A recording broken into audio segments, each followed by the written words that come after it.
Bonjour à tous et bienvenue sur Proximité Web TV pour votre émission Au cœur de la tanière. Au cœur de la tanière, vous le savez, l'info focus sur l'actualité des Panthères du Gabon. Et oui, nous sommes là pour parler de l'équipe du coach Patrice Neveu et son adjoint Anissé Yala. D'abord, nous allons revenir sur la participation des Panthères à la 33e édition de Coupe d'Afrique des Nations du côté du Cameroun. Ensuite, nous allons évoquer la prestation des coéquipiers du capitaine Courage Bruno Ekwele Manga. La préparation des Panthères, ce fut une préparation difficile, des problèmes de primes, d'ego et bien d'autres. Bref, tout indiquait que la participation de la sélection gabonaise à cette phase finale de Coupe d'Afrique du côté du Cameroun serait un fiasco, mais il n'en était rien. Les Panthères ont offert une brillante participation pendant cette compétition, malgré leur sortie en 8e de finale. Que retenir? Sur le terrain, des joueurs se sont révélés. Nous allons parler de Changa, Amono, Mobissa ou encore Anthony Oyono. On va des confirmations.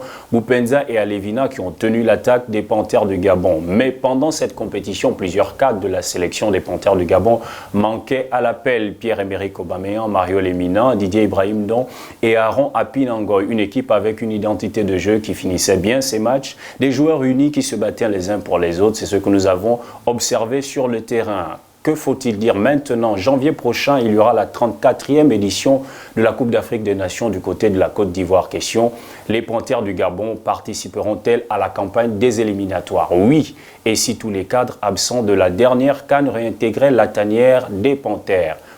Il s'agit bien de Pierre-Emerick, Mario Lemina et tous les autres.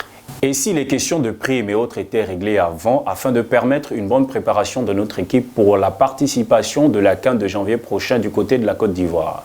Si les cadres intégraient l'équipe, la cohésion du groupe, l'identité de jeu était préservée, les Panthères pourraient certainement atteindre le dernier carré d'une phase finale de Coupe d'Afrique des Nations.